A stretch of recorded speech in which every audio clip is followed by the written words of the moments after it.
ضربت علیہم الذلۃ اینما ثقفوا الا بحبل من اللہ وحبل من الناس وباءوا بغضب من اللہ وضربت علیہم المسکنہ ذلك بأنهم كانوا يكفرون بآيات الله ويقتلون الأنبياء بغير حق ذلك بما عصوا وكانوا يعتدون. ضربت مسلط کر دی گئی علیہم ان پر یعنی یہودیوں پر الذلۃ محتاجی مسکنت کہاں اینما جہاں کہیں ثقفوا وہ پائے جائیں جہاں کہیں وہ پائے جائیں ان پر ذلت مسلط کر دی گئی. یعنی اشارے کہتے ہیں حیثما وجدوا جہاں کہیں وہ پائے جائیں اینما ثقفوا کا ترجمہ کیا حیثما وجدوا جہاں کہیں وہ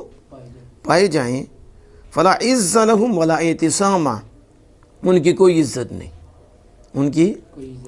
یہودیوں کی کوئی عزت نہیں جتنے مرضی پائے جائیں فلا عز لهم ان کی کوئی عزت نہیں ولا اعتصام کوئی احترام نہیں ان کا مگر کائنین شاعر نے اس کو موصوف نکالا یہ استثناء مگر بحبل من اللہ اللہ کی رسی اور لوگوں کی رسی کے ساتھ اللہ کی حبل رسی من اللہ اللہ کی وحبل من الناس اور لوگوں کی مگر یہ اس کا مطلب ہے کہ ان کا احترام ہوگا اللہ کی رسی اور لوگوں کی رسی سے لوگوں کی یعنی المؤمنین لوگوں سے مراد مومنین ہے لوگوں سے مراد مومنین کی رسی کے ساتھ وہ کیا ہے وہ وعدتم الیہم بالایمان علی اداء الجزیہ اور وہ ان سے عہد ہے ان کی طرف ان کا عہد کرنا ان کی طرف جزیہ کے ادا کرنے پر جزیہ کے ایمان کے ساتھ کس کے ساتھ تو اب وہ یہ ہے کہ اللہ کی رسی اور کیا اللہ سے عہد اور مومنین سے وعدہ ٹھیک ہے تو ظاہر جب وعدہ کیا جائے تو پھر اس میں کیا ہوتا ہے امان تو بس مومنین سے جو ان کا وعدہ ہے وہ جزیہ کے ادا کرنے پر امان ہے وہ کیا ہے بس تب امان اور ان کی حفاظت ہے ان کی حفاظت ہے لا عصمت لهم غیر ذالک اس مذکور کے علاوہ ان کا کوئی احترام نہیں ہے ان کا بس احترام وعدے سے ہی ہے کسی ہے اس کے علاوہ ان کا کوئی احترام کوئی عصمت نہیں ہے ذالک وباء اور وہ لوٹے وباء شاعر کہتے ہیں راجعوا یعنی باء راجع کے معنی میں ہے وہ لوٹے بغضب من اللہ اللہ کے غضب میں اس میں وضربت اور مسلط کر دی گئی علیہم المسکنہ ان پر محتاجی مسلط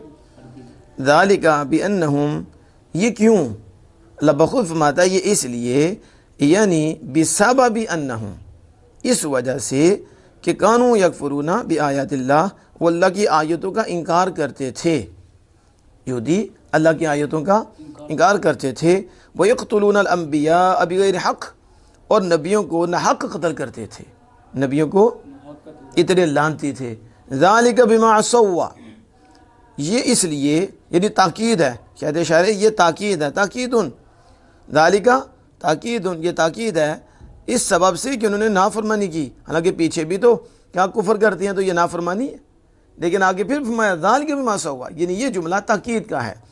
اس سبب سے کہ انہوں نے عصوا نافرمانی کی کس لیے امر اللہ شاعر نے اس کو محذوف نکالا کہ مفعول محذوف ہے اللہ کے حکم کی نافرمانی کی تو اللہ کے حکم کی نافرمانی کی وجہ سے وہ کانوا یعتدون اور وہ حد سے بڑھتے تھے اس وجہ سے اور وہ کیا یتجاوزون الحلال الی الحرامی وہ حلال سے حرام کی طرف جاتے تھے تجاوز کرتے تھے حلال سے حرام کی طرف جاتے تھے واللہ اعلم بالصواب.